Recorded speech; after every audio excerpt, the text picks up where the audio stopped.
Hi everyone, thank you for joining us today on our special IEC International Experience Canada webinar, where we hope you come out of it learning a bit more about IEC and why you should proceed with it if you can. My name is Rebecca Major. I am the Operations Manager here at Moving to Canada, and I am joined by Hugo.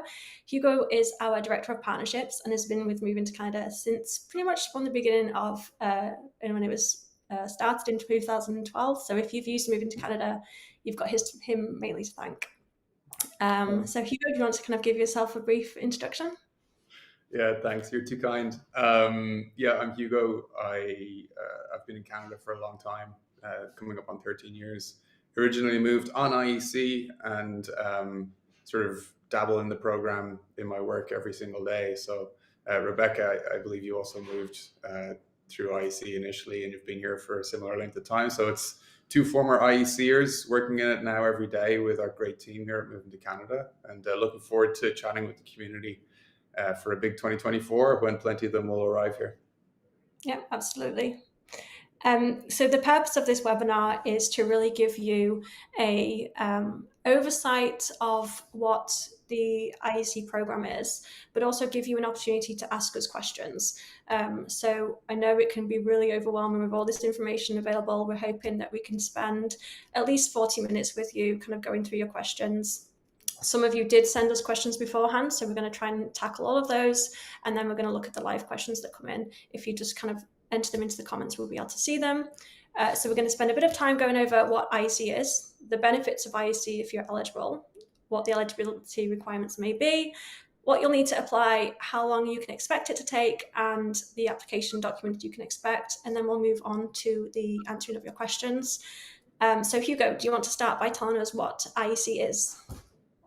Yeah, and if people want to jump in the comments and maybe just tell us where they're joining from, that'd be cool just to see. We've got a global community here. I'd love to see where people are joining from today. What is IEC? It's International Experience Canada. The program's been around for some time in various forms. And essentially, it's a work permit for people who are now younger than me. I've just aged out in the last few years, but 18 to 35. But for some countries, it's 18 to 30. So it's something to be aware of. And we'll get into these little caveats and nuances through the next few minutes. And it's open to people from about 30 to 35 countries, depending on the year. And these are youth mobility agreements. So interestingly, Canadians can go to those countries and people from those countries can come to Canada. So it's pretty cool in that way. It's reciprocal. And it's got three main categories, of which the most popular is the working holiday. It's got the largest quota in terms of the number of people coming through that category relative to the others. And the main sort of difference between working holiday and the two others that people can see on their screens, young professionals and international co-op, is that with a working holiday, it's an open work permit, meaning that you can come without a job, work for any employer, and actually change jobs in Canada. So you can even change locations or work sectors during the time that you're here. That's a sort of very broad overview. Thanks, Hugo. I'm just having a look at some of the places where people are from. We've got people from all over. Someone from West Yorkshire, that's near where I'm from. And I think you're from Dublin, right, Hugo? Stephen Blakely, represent. Yeah. Well, we've got West Yorkshire there as well. That's me, although I haven't lived there for 13 years now. So thank you for that overview, Hugo. So benefits of the IEC program. So there's many benefits to the IEC program, and both Hugo and I, that was our starting point to come to Canada, and not lots of people do use it as a starting point. I always find there's two different kinds of people that want something from the IEC program. So we've got the category that want to come and just experience Canada for a couple of years, and then they've got the people that use it as a stepping stone to permanently stay in Canada. Mm-hmm. And so whichever kind of category you fall into, the benefits, these three benefits here, one of them, three of many, cultural exchange. Obviously, you get to learn more about Canada, experience Canada, career prospects. If you're going through the work and holiday program, you can work for almost any company in Canada with limited restriction, and personal growth. I've personally lived in many different countries, and there's something very rewarding about going to a different country where you don't know anyone. You're on your own, you kind of have to make your own way. and you do really learn a lot about yourself and your capabilities, pushing your own boundaries, things like that. Yeah. IEC really is an opportunity for that to happen, and that's really why it's established. They want young people to kind of get this international view and international experience. That's right. It's a huge opportunity, whether you're into adventure or career prospects or sort of dabble in both. Like speaking from experience, I was 24 when I came here on IEC. And initially, I sort of would have fallen into the more of that adventure category. But then, even during that 2 year period, I was like, oh, I want to stick around. Like, Canada's tremendous. And, found a way. But I then had to sort of start thinking Mhm. more as a professional and have basically become an adult. But Yes, yeah, exactly. You have it's to kind amazing of, how much growth you can get done in 2 years. Yeah. yeah, no, exactly. And well, I stayed. I think anyone that comes to Canada will want to stay. Planning early, working out what you want is either way. It's a really good program, and now you can, in most times, stay to 2 to 3 years, which is pretty incredible. Yeah. So we'll get into all that.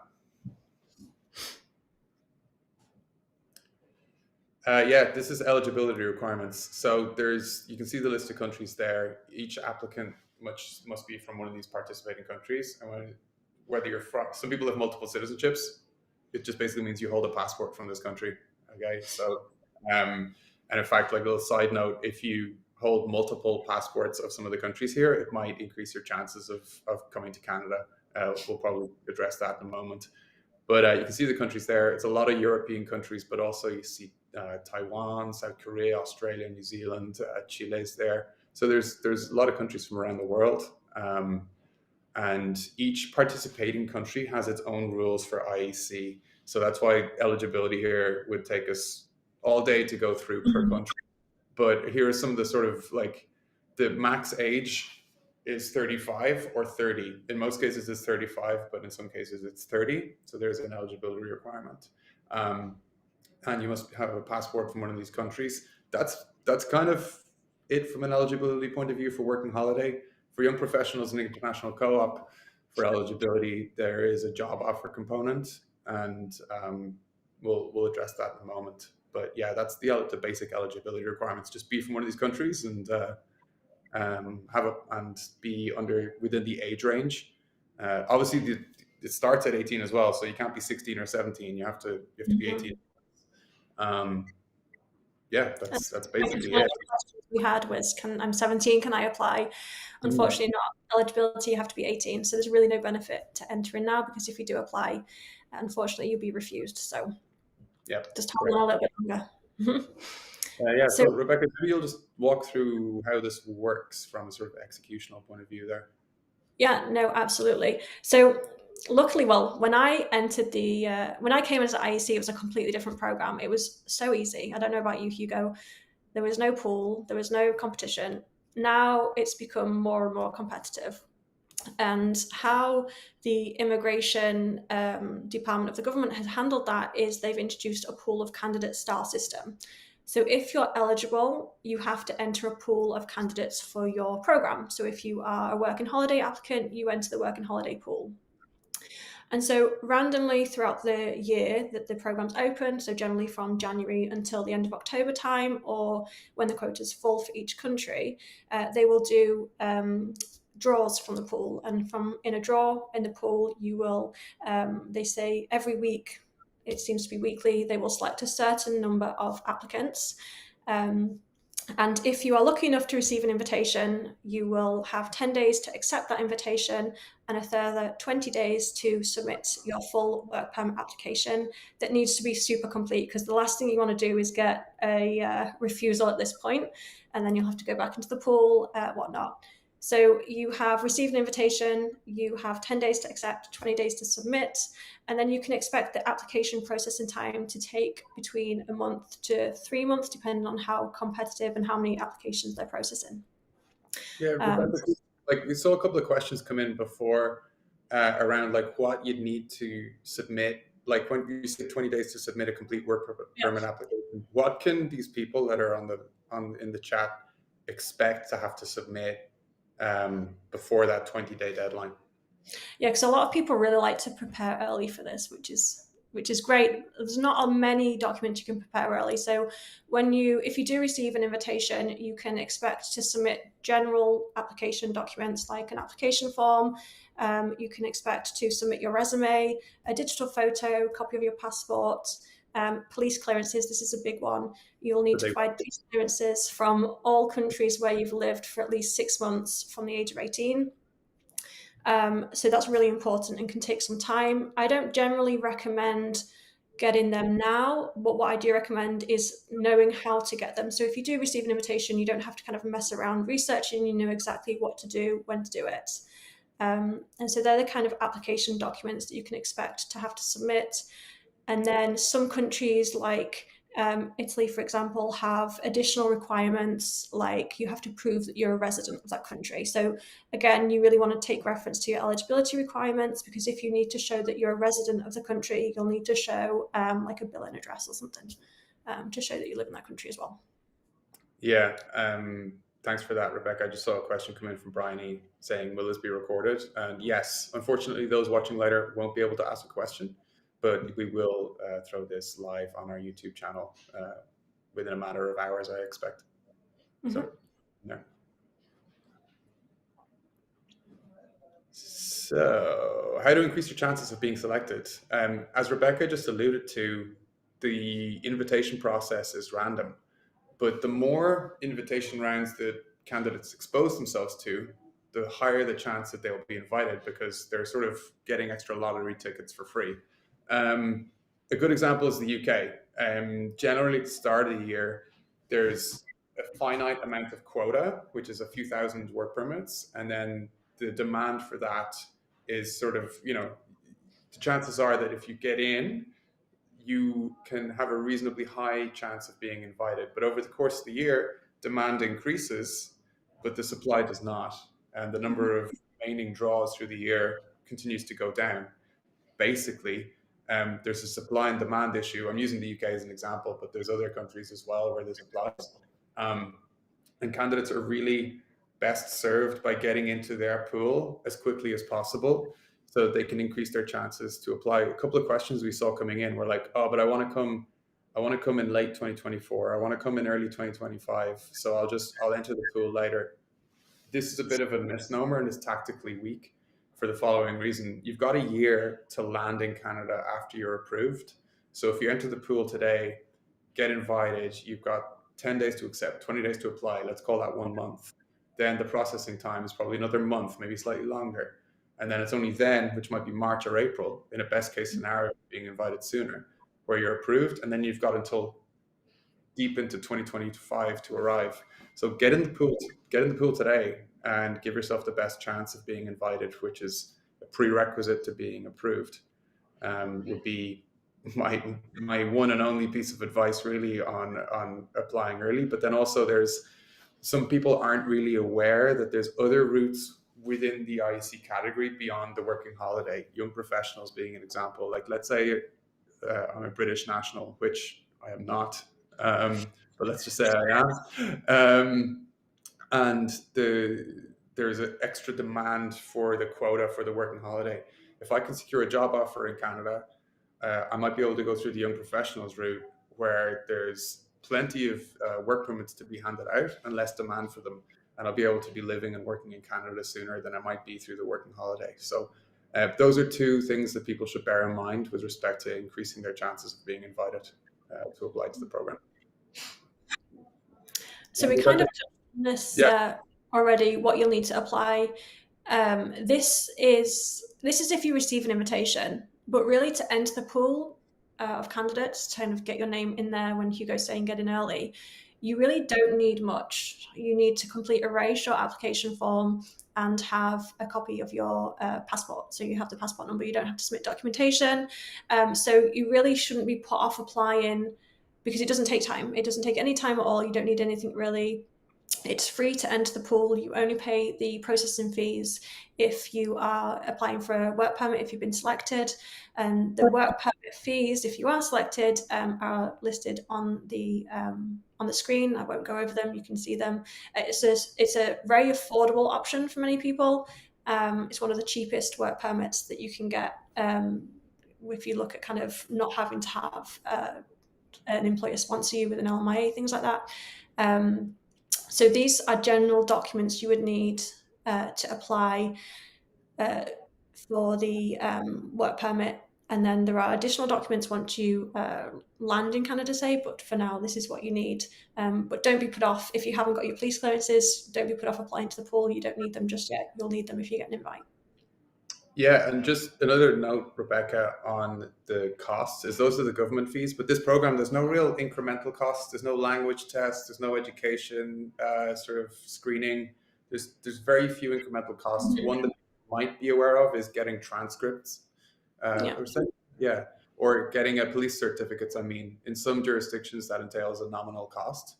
And then But beyond that, it's just the government fees, right?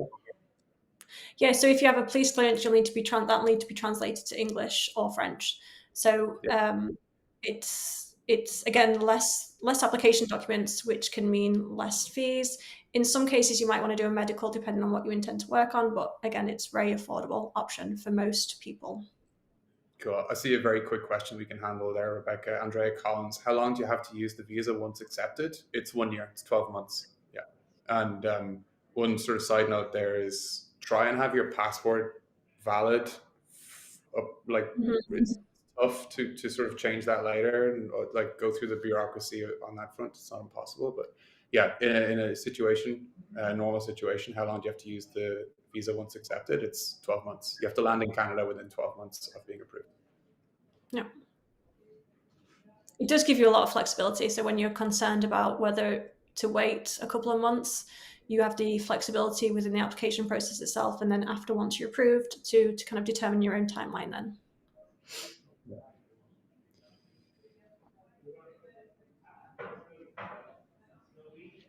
So, this is post-application submission. Maybe just walk us through that a little bit. Yeah, so once you've applied for your work permit, so you've received an invitation, you've applied for your work permit, the next step is going to be to do biometrics. So biometrics is something that almost everyone has to give now. Yes. And then only at that point will you have the processing time of whatever the stated one is, whether it's 4 weeks or 8 weeks. But interesting here, once you have your biometrics, you'll be requested biometrics. You have 30 days to give biometrics. So if you wanted to delay your process a little bit, you could kind of give your biometrics day 29 and you've bought yourself another month. So there is additional documents when you arrive in Canada. So say you have been approved, you get a port of entry letter. A port of entry letter is basically a letter that says this person should be given a work permit when they enter Canada. Cool. So to get that work permit, you'll need to show proof of financial support in the sum of $2,500. You'll need your port of entry letter, health insurance. So the health insurance has to match the validity of the work permit. So if you are coming on a 24-month work permit, you need to show that you have health insurance for that 24-month period. And so I'm kind of emphasizing this because a lot of people think a renewable insurance, so for 12 months automatic renew, is okay. That's not okay. What's okay is having two separate policies. So say one for 1 year, one for the second year, but you shouldn't turn up with a renewable insurance policy because you'll only get the work permit for 12 months and then you won't be able to extend. In addition, we just got a question on that from Carolina who says, do I need insurance? And the answer is yes, but let's expand on that a little. A very common question that we get, Rebecca, is like, hey, I've got this private health insurance policy in my home country, or I found this particular one that I want to use, or it's connected to my credit card or my employer or something. No, these policies will not suffice for the purposes of IEC. There are specific requirements for IEC health insurance. And the one that really sticks out that basically no other policy is going to cover is, what's the word I'm looking for? But repatriation in the event of serious illness, injury, or worse. The policy needs to cover all the costs of you returning to your home country. That is generally not within policies of regular health insurance products. There are specific companies that offer IEC health insurance, and actually our community manager might drop into the comments in the next couple of minutes and drop something on the IEC health insurance page that we have, and a company that we often recommend is Best Quote Travel Insurance. They're tremendous at serving the IEC community. Yeah. So yeah, it has to have certain basic requirements. Over and above that, you can do add-ons. Like a lot of people coming through IC will want to do certain winter sports. It's probably a good idea to add that to the policy on a discretionary basis, because you don't want to be organizing a GoFundMe to get your to get pay whatever Yeah. costs might need to be done if you have a terrible accident, and those that can happen when you're trying new sports up a mountain. Yeah. So Been on this there's adventure. requirements, and there's like discretionary add-ons that you can have on top, and we often recommend that those who think that they're going to start doing winter sports should probably have that covered in their health insurance policy as well. Yeah. So I would just make sure that whatever policy you get really is sufficient and for the duration you want. Because I have personally seen in practice many times people not coming to the board with insufficient insurance, and it's just such a shame, because then Yeah. you've lost your chance then, or you're limiting your chance to stay in Canada on a longer term. Another quick one on insurance, Rebecca, is like people who think that they're only going to come for a summer or for a year, and they're like, "Oh, I'll just do that," and then they get here and they're like, "This place is amazing. The lakes, So I'm the going to mountains, stay. people," or they start dating someone, or they get a cool job, and they're like, "Oh, like I want to stay, or I want to come back next summer," because maybe they're in college, sort of doing like, "I want to come back." Want to No, keep get your options open. a policy Exactly. up front to give yourself the most decision room space as possible to make good decisions about your life, and that means like maximizing the potential work permit validity. It might Yeah. mean working out slightly more upfront. We're talking like $100 extra or two maybe, but that will give you like the full 2 years as opposed to 4, 5, 6, 7 months. Yeah. It, people sometimes are penny wise and pound foolish when it comes to health insurance, and they should really just go for the jugular and get the full amount up front. Yeah, no, I agree with that, because the last thing you want is, this is such a great program and you don't want to be limited. If you do want to stay, it gives you an opportunity to gain valuable Canadian experience, and then you don't want to lose that option. One thing that's not listed here is that because it's a temporary application, you will also need to show that you either have a return ticket or that you have the funds to pay for a return ticket, and that would be in addition to the 2,500. For those coming through the Young Professionals or Co-op program, they do also need to show their job offer. So these programs require you to have the support of a Canadian employer, and you'll just need to show that when you land, just to make sure. Final check. Cool. What do you have open here, Rebecca? It looks pretty cool. So this, Hugo, is our account. So we created this account to really help people organize their move. And the plan really wasn't to show this, but we had a lot of questions where the answer was just like, we have this in our account. We have all this information that people can use to really help direct their move, make good decisions, not just on the immigration process, but also settlement. We have so many questions about how to settle, how to apply for jobs, accommodation. So we thought we'd just kind of like give you a little preview. Yeah, we've got an amazing team of content people and developers over here at Moving to Canada, and together we've put together this resource. Interestingly, like just before the holidays, we did a bunch of user interviews, and they were all like, "It's the checklist. It's the checklist. The checklist is amazing. I love it."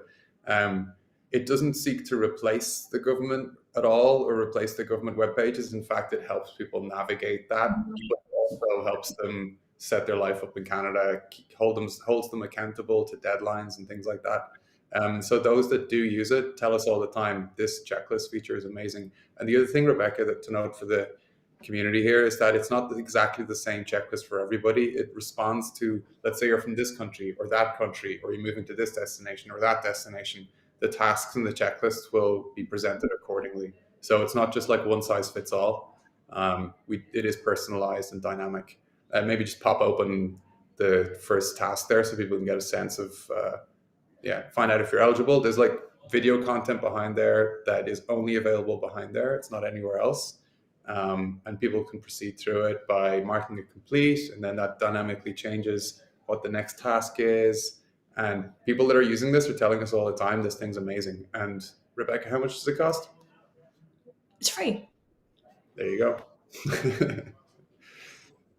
And so, yeah, no, we've got great resources. I'm just going to go into the POE letter received, because this helps us with like the settlement questions that we were having. Right. You can really see all the different types of we've basically taken the thought process out. So you don't have to worry about thinking, okay, what do I need to get going? This is a list of what you're going to need to do. We had a lot of questions actually about employment. We have templates for cover letter resumes, kind of giving you a little overview how you can best position your current resume to Canadian standards, like put yourself in the best position possible. We have a nice article here by our founder, Rory, who also has a strong connection to recruitment. He's telling you how to write the perfect cover letter. So useful resources for everyone.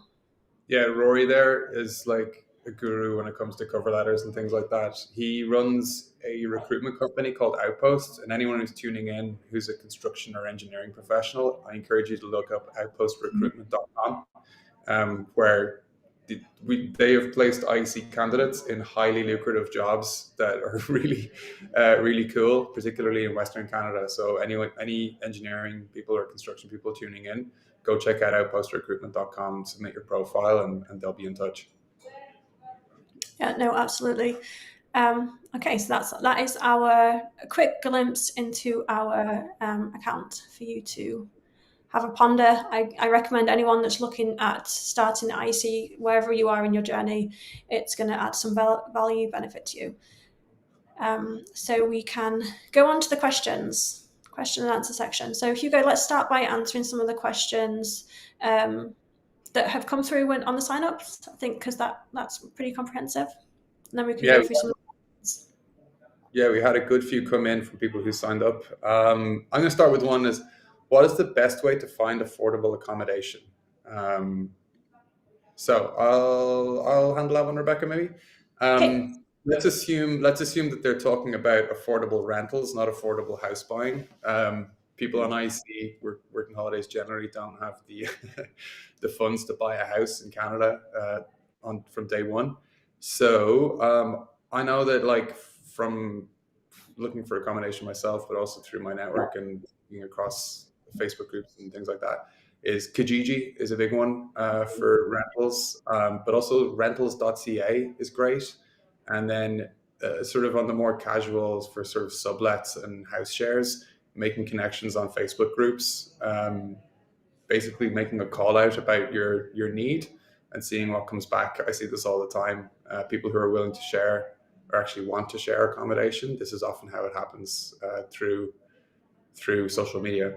But if you're looking for sort of Kijiji and rentals.ca would be my top recommendations. So Kijiji, that's KIJIJI.ca. And another thing to note is rental prices change quite a bit across the country and change quite a bit over time. It's really important to be aware of what the reality of 2024 in your intended destination is. Because of hearing from your friend who moved there 3 or 4 years ago, it might have changed quite a bit in that time. And there's some cities, Vancouver in particular, also Toronto, are increasingly expensive to rent in. And therefore, the cost of living might be a factor in terms of where people might move to. Mm-hmm. Yeah, I'd say we had a lot of questions about, like, how do you decide on where to move? I think that would be one of the key ones, affordability and what are It's your one of the reasons chances. I came to Montreal. It's not the only reason, but it's one of the reasons I came here, is that it's just so much more affordable than other cities. Exactly. Yeah, Absolutely. Rebecca, I'll spin one over to you. Is there a restriction in the type of jobs I can do, or can I accept a permanent contract? Can you handle that one? Yeah, no, absolutely. So that's one of the massive perks about the work and holiday program. Let's look at the work and holiday separately from young professionals or co-op. Work and holiday is that you have an open work permit, which means you can work for almost any employer without restriction. There is the restriction is you can't. It's hard to find government jobs. It's not impossible, but generally a government job you have to be a PR, a permanent resident, or a citizen of Canada. There are certain circumstances where you have to take additional steps to work in a specific industry. So you will notice if you have a work permit, or when you get your work permit, it will say you're not allowed to work in childcare, healthcare, things like that. That means you just need to have a medical examination. So if you intend to work in kind of like a healthcare position, then you'll need to do a medical examination to remove that restriction. Cool. I'm going to take one here from the list on the screen, if that's all right. So, Pawaj95, any useful tips for new arrivals looking for a new job in IT in Ontario? Let me just handle the first part of that question first. And this applies to anyone listening, your resume, guys. I'll say this to everyone listening. Your resume as it stands today is probably not good enough. It's not, it's probably not good enough. It's the biggest investment you can do in your future is to spend maybe 2 hours, if not longer, on completely redrafting it in a Canadian format and speaking about yourself in a way that showcases your achievements rather than your duties. It's not good enough just to say, I did this, I did that. So from an IT perspective, that might be, I know this language, I know this framework, I have this number of years of experience in this capability. Here's my GitHub. References upon request. It's not good enough. You actually kind of need to show how you applied your skills and experience in a sort of way that showcases problem identified, solution implemented, outcome of the solution is this particular achievement. You can assume that there's dozens, if not hundreds, of other people applying for roles. If it's an open role, then to the same job posting, but also if you're going through the hidden jobs market, and we'll get into that in a second, that there's other people who are pursuing these opportunities, companies, hiring managers, etc. And sending in a resume that just speaks about your duties is not gonna, it's not gonna cut it. I'll address the second half of that question quickly. Is how Can I employers. add something? Sorry, Hugo. Yeah, go ahead. Of course. I found really beneficial when I was initially job searching in Canada. I'm from the UK. I did a law degree in the UK. I was looking for a legal job, and I knew it would be tough, but I went out my way to be informed about what the legal industry was like in Canada. So as part of my application process, I said to them, this is what I have, this is what it's equivalent to, this is what I need to do to get licensed, things like that. I kind of gave it to potential employees in really baby steps. So it wasn't as overwhelming hiring a foreign worker. And I found that really beneficial to be just informed of what was expected from me with these foreign credentials. So I would recommend anyone that's looking at that's job searching in Canada to have that kind of insight into the industry that you're moving to. Yeah. Cool. I'm not sure, but our social media manager, Sarah, just indicated to me that one or other of our voices are gone. So I don't know if you can hear me, community. Rebecca, maybe you just repeat that in case it's... Yeah, so if you can't hear me, please... Oh, no, good. So it says we're fine. Maybe it just dropped off because for I a second. think that's important. If you did miss that, then I'm happy to repeat. But basically, be prepared. Like, know that you have to put in a bit more effort to comfort companies in hiring a foreign worker, and that you got this. You know what you're doing, and it's not going to hinder you. The fact that you've got international experience or international education, it's going to, if anything, it's going to be a benefit to them. So, yeah. Okay. Cool. And then the second half is how employers perceive candidates having a work permit only viable for 1 year. This is a brilliant question. Rory, our founder, he speaks about immigration risk. So how employers perceive candidates having a work permit only viable for 1 year. I was actually in a situation where I was talking to a prospective employer and I had 8 months remaining on my work permit. Fortunately, that employer, this is a decade ago, was in a position to secure an LMIA for me. That's basically an employer sponsorship route. But, assume that that's not the case. You need to showcase in that situation that you're in charge of your immigration future and not be leaning on them for that. So if you're in an interview and it's going really well, you should be in a position where you're like, I know I've only got 1 year left on my work permit, but I've figured out how to stay. Mm-hmm. And that probably entails taking a language test, etc. This is not a webinar about PR and express entry, although I think we'll be doing one of those in a few weeks. But you you can go and move into Canada and look up the resources there, because we've got it all there. But you need to be well educated on what you would need to do to stay with that employer beyond the remaining validity of your work permit. HR departments generally try to stay away from the nitty gritty and bureaucracy of sponsoring foreign workers, especially if they've never done it before or do it rarely. So I would say try to take charge of your immigration future rather than relying on other people. And depending on where you're living or where you're from or what your background is, that could be different for different people. There's dozens of ways to settle in Canada. So there's no like one size fits all way. You should figure out the best one for you. Moving to Canada is a great place to start for that, and take charge of it. Yeah. I think that's be prepared, like in immigration, in settlement, accommodation, whatnot. Just be prepared. Take ownership of what's about to happen to make the most of it. Yeah. Yeah. We do have a few questions about people kind of aging out of the IEC program. If you find that you're too old for the program, take a look at some immigration programs. You can use our immigration quiz, which kind of is Yeah. very comprehensive. You just kind of spend 5 minutes, enter the information, and then we'll kind of give you a list of things that might be of interest to you. So if you have aged out of IEC, take a look at our immigration quiz. If you're on the cusp of IEC age, so if you are about to turn 31 and the cutoff is 30, or if you're about to turn 36 and the cutoff is 35, basically you're eligible so long as you are 35 or 30. So as soon as you age out and turn 36 or 31, you won't be able to participate. But if you activate your permit by the time you turn age out, you'll be okay. Yeah, a quick one on that. Let's tease out a scenario. Someone was, let's say they're Irish and they're 35 and they get in the pool, they get invited, they submit, but then they turn 36 before they land in Canada, but they've already been approved. They're still good. You can still land in Canada.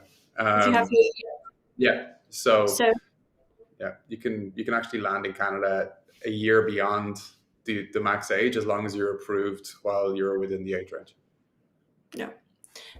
So I hope that helped some people, because we had a few people in the comments beforehand when they signed up asking about what they should do. A few people actually also said, me and my spouse, which one would be better to apply? Both of you apply, increase your chances.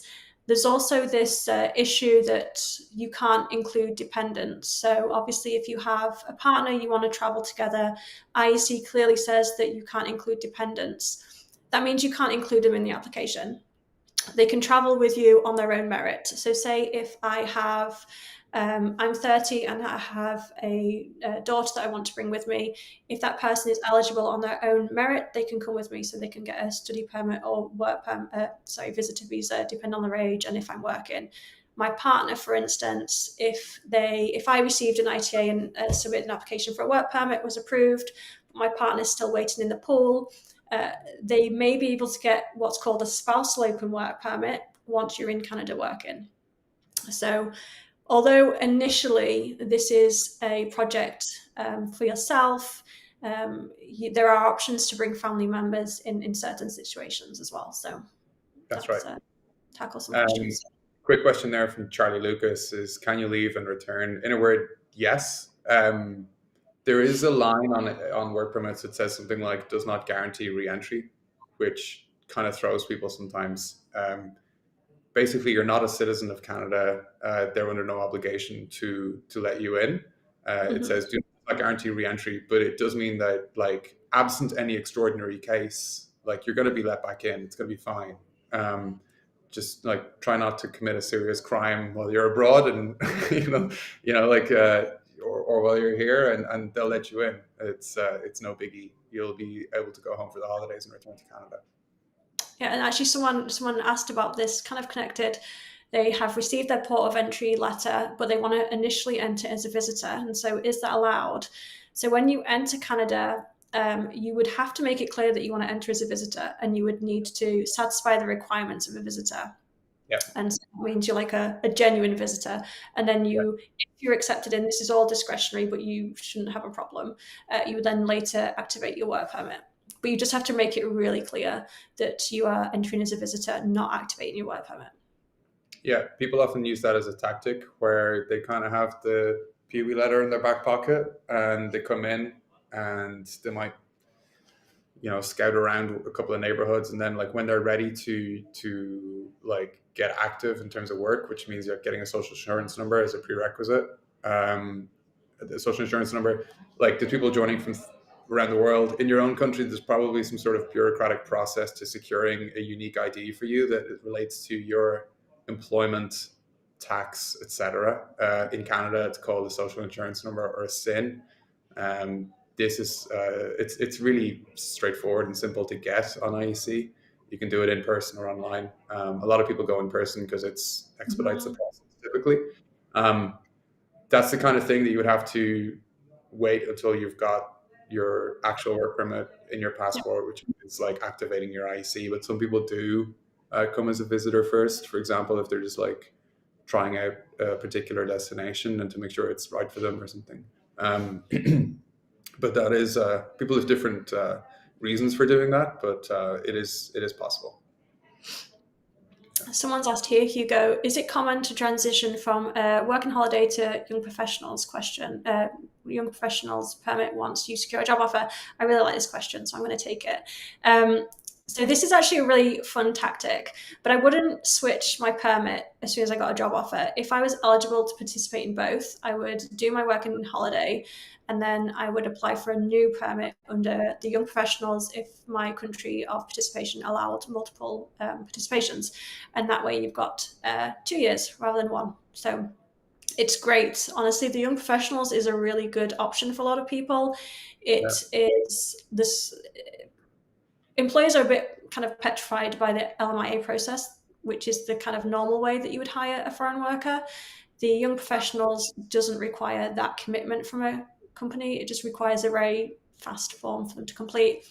So if I was entering Canada on my young professionals, I would uh, really push for the young professionals afterwards, after my working holiday. So that's a very Yeah. good way to go If that about it. transition, if that transition is possible for your country's Yeah. citizenship, right? Yeah. Some of them only have one or two of the categories or whatever. There's always look at your national rules rather than assuming that what's the same as for Germans is the same as for British is the same for Japanese. No, it's not. It's not always the case. I guess it's funny how they do that, but it depends on the country because both countries have to agree. So some countries require applicants to have like a gap in between their Yeah, permit, continuance required. Yeah, which is I find so frustrating for people, but I get it. I think Croatia, for instance, you have to leave for 3 months. yeah, We had no Polish, you have to leave for a certain amount of time, or there's a requirement that you're a resident, so that kind yeah. of implies that you have to leave. And that can So throw some people in the application. They let's say you're from one country but live in another, and you apply, and then you're rejected. You're like, why? And it's because you weren't resident in your home country. yeah, This is not something that concerns most IECers, but for yeah, people from certain countries, I stand to be corrected, but I believe Italy is one of those countries. mhm, Um, you need to be resident in that country at the time that you apply. Why? yeah. I don't know, but that's the case for it. So these are youth mobility agreements that are reciprocal. So maybe there's something in that particular agreement that demands this. But yeah, something This very is important to be my aware of. take is I think they want young people to return. But so in that case, I would just be uber prepared. If I knew I had to return because of a residency requirement or a discontinuation requirement, I would make the most of that 1 year, get as much work experience as you can, and then come back. Yeah, Come back and take on come your back. home country. And if you have a really good relationship with your your Canadian company, they'll likely take you back. So, Yeah. um, Um, Maybe like there's a great government tool that allows people to check the discontinuance and residency requirements for the home country. yeah. Sarah, if you have that to hand, pop it in the comments. It's the eligibility requirements page. Cool. Rebecca, where do you want to go next? So let's look at some of the questions that came in on sign up, because there was some really interesting ones that I did want to touch on. Yeah. Um, We'll get back to your accommodation question there, Stephen, in a little bit if you can stick around. Someone asked, are the salaries good in Canada? And I always find this one a tough one to answer, because it really depends on where you live and what kind of a job you're doing. I personally think, yes, salaries are better in Canada if I'm comparing to the UK market, if I take everything into consideration. But if we kind of zoom out and look at minimum wage, minimum wage varies because it's based on the province. The province decides, and there's a range between $14 in Saskatchewan and $16.77 in Yukon, and I think Ontario is about $16.50. Generally, I find wages are better. I don't know about your experience, Hugo. Yeah, Like what also you so many inputs here. Depends on the job as well. Like I worked minimum wage in Montreal, but I was working as a bartender, right? So was I working minimum wage or not? Like in the sense that like there's a tipping culture, there's which definitely a tipping point, yeah. which doesn't exist in my home country, Ireland. Yeah. And depending on the volume of customers that were coming in on your shift, your income fluctuates accordingly. So there's so many inputs here. Are the wages good in Canada? Well, it depends on where you're moving from. So what like good is subjective. So where are you coming from and where are you going to? But then also within Canada, sure, like wages are better in Toronto than they are in Edmonton. Yeah. Like there's exceptions to that, but like general rule. But the cost of living is much higher too. So is it good like to earn say 60,000 a year in Toronto, or earn 58,000 in Edmonton? I know who's got more disposable income between those two scenarios, because the person in Edmonton pays a lot less in rent, etc., than they would in You Toronto. know, Um, a good point would be our destination guides. Our destination guides are really useful if you kind of want a rough overview of these kinds of things. yeah, I encourage you to look at the destination guides that we have available. yeah. We do also have a lot of questions about participation via recognized organizations. And so I'm just going to really quickly hit on that. I assume if you're asking me what a RO is, of recognized organizations.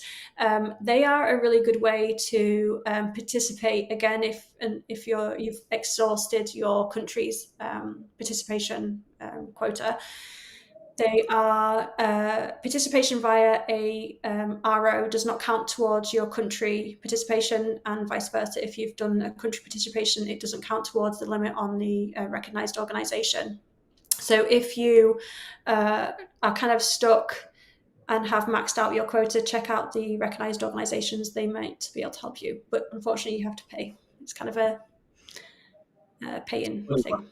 They've got like private quotas that Yeah. exist outside the country quotas. Yeah, you can look them up. Recognized organizations for IEC. Um, Yeah. they're there in a pinch for some people, but people who are otherwise eligible through sort of their country quota should pursue that as the priority. I always look at recognized organizations as like a backup, which is interesting because that's how I came. When back in 2010, you could only apply via a recognized organization. And that's why they are around still, because I guess they started it. And so it would be unfair to cut them off now. But if you go directly to your country mobility program and then look at recognized organizations. Can I just say quickly, Rebecca, that we're getting like loads of questions and they're tremendous. And we've also got the ones that were submitted in advance, and we're not going to be able to get through them all. But we do have an IEC FAQ. And what we'll do is we'll curate these questions and we'll make sure that FAQ responds to all of them. And we'll probably get that done this month.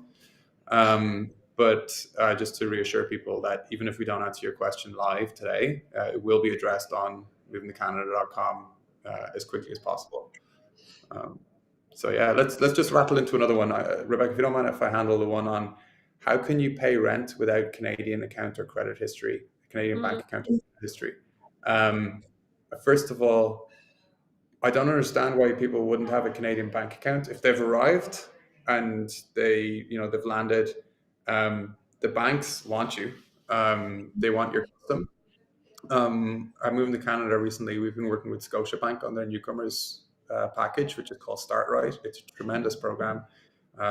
Foreign workers, temporary foreign workers such as IEC, are eligible for this typically. You'll need an address, but that could be a temporary address that you have upon landing. You'll need to show some sort of proof of immigration status. So you'll have your work permit stamped as your passport. The reason I say that is the question says, how can you pay rent without a Canadian bank account? Um, I would say that's a misnomer. You'll have your bank account, or at least you should be able to secure your bank account. And I encourage people to look up Scotiabank's Start Right program for that purpose. But then you probably don't have a credit history, which is, I think, the more interesting question here.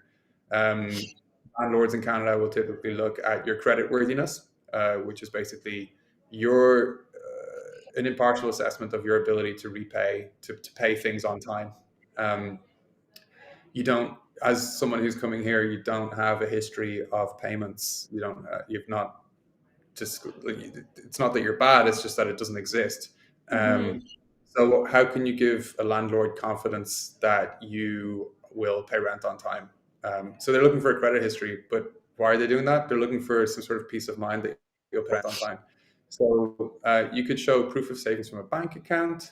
You could look at share or apartment share options. You could sublease, which is basically a situation where you pay your rent to a tenant and the tenant then in turn pays the landlord. That's quite common, especially in urban areas. And then you could offer more than the expected deposit and see if that gets you anywhere with the landlord. Often they'll take that. It's basically prepaying a bunch of rent, or having a larger deposit upon the end of your tenancy. Or you could explore basement apartments or things like that that are potentially less popular and that landlords might not have as much demand for. Um, and lastly, you could probably consider neighborhoods that are away from prime locations. So if you're going to Toronto and you want to live in the shadow of the CN Tower, you're probably going to have a bit of competition from other people who also want to live there. But if you want to explore public transit and be like, hey, this is only 20 minutes east, west, or north, you might have more options for securing rental accommodation without a credit history. And then also, while you're going through this, build up that credit history because you might need to secure another apartment next year or stay in Canada. You want to build up your credit worthiness. And I just see that Sarah's left a link for Start Right with Scotiabank there. I'd encourage people to look at that. And also, you're on our YouTube. After this, go to the videos, and there's a recent video about how to build up your credit history in Canada that we did in conjunction with a financial advisor with Scotiabank. There's a really important information that I'd encourage people to explore after this event. Yeah, I've been here for 13 years and I learned something from that video. I was very happy that we did that. I was pretty impressed. So, anyone, Yeah, yeah, I highly recommend that video. It was very insightful. cool. Let's take one from the live list, but maybe. I'm going through. Let's have a look. Oh, let's find one that can be quite applicable to most. Have you got one, Hugo? Uh, yeah, it's just scrolling up. Um, there Best was one platform to use for a job search in Canada. What do you think? for job search. Mm-hmm. I'd say there's a few things that you need to do. There's looking for jobs, but then there's also like getting information on what the demand is for your role in specific locations. So as a prerequisite, I'd say go on the Government of Canada Job Bank. They've got like a bunch of really cool tools where you can explore like median wage, salaries, number of open positions in certain locations. You can slice and dice this data in real time, and it's really like from an exploratory point of view, it's very important to gain those kinds of insights. But then when you're ready to sort of actually look up what's open, Indeed would be sort of the big player. LinkedIn would be sort of up there. Those are both sort of big banks of jobs, right? Like there's gazillions of jobs in there. Highly competitive. Moving to Canada, we also have a jobs board. It's very different. If you go on there today, you might only see 20 jobs. But each of those employers or recruiters is actively looking for newcomers specifically. They will not sort of give you any demerit points for not having a Canadian work experience. And a lot of them, like we work with great partners such as Young Guns Container Crew. They're hiring people across 5 or 6 locations in Canada. It's a logistics company that works in the supply chain. They hire IEC people out the wazoo.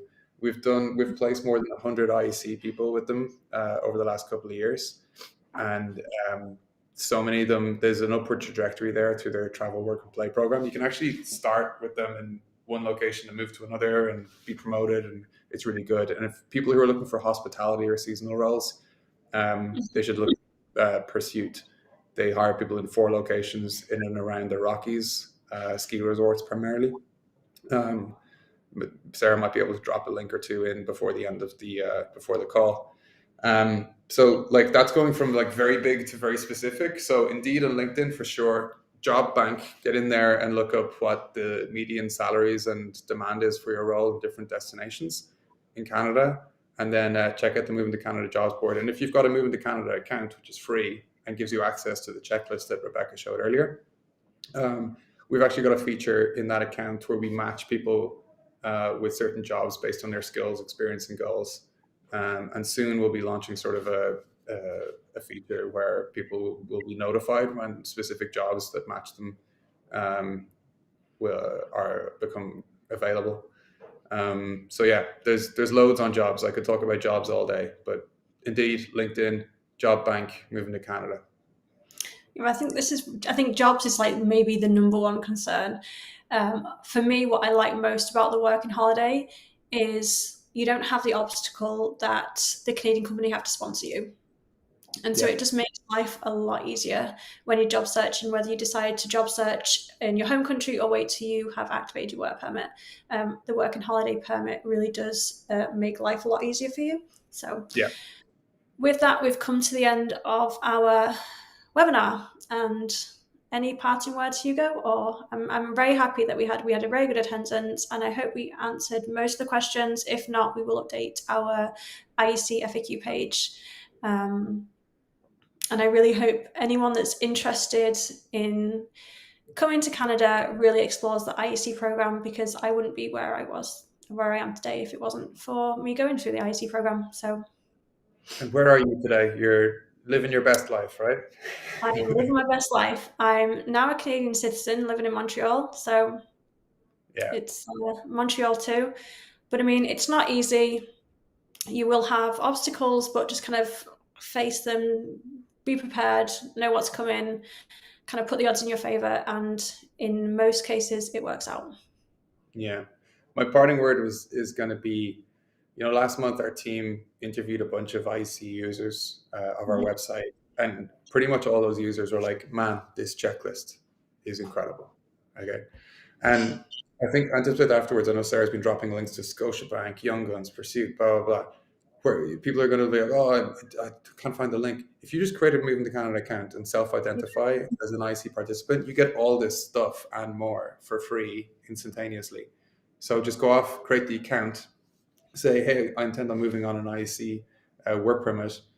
You'll answer a few other questions as well. It takes about 3 minutes. You'll get access to all those links and way more. Exclusive offers, like a bunch of really cool stuff. And the people that we spoke to, we kind of were pleasantly surprised that they were like, this checklist is just incredible. And yeah, I'm looking forward to answering more of these questions as well in the IEC FAQ. Sorry if your question wasn't answered during this time. But we will get around to it. We have a great content team here. We have a great research team. We'll put together the answers and we'll get her done. Perfect. Well, thank you everyone for attending, and good luck with your application.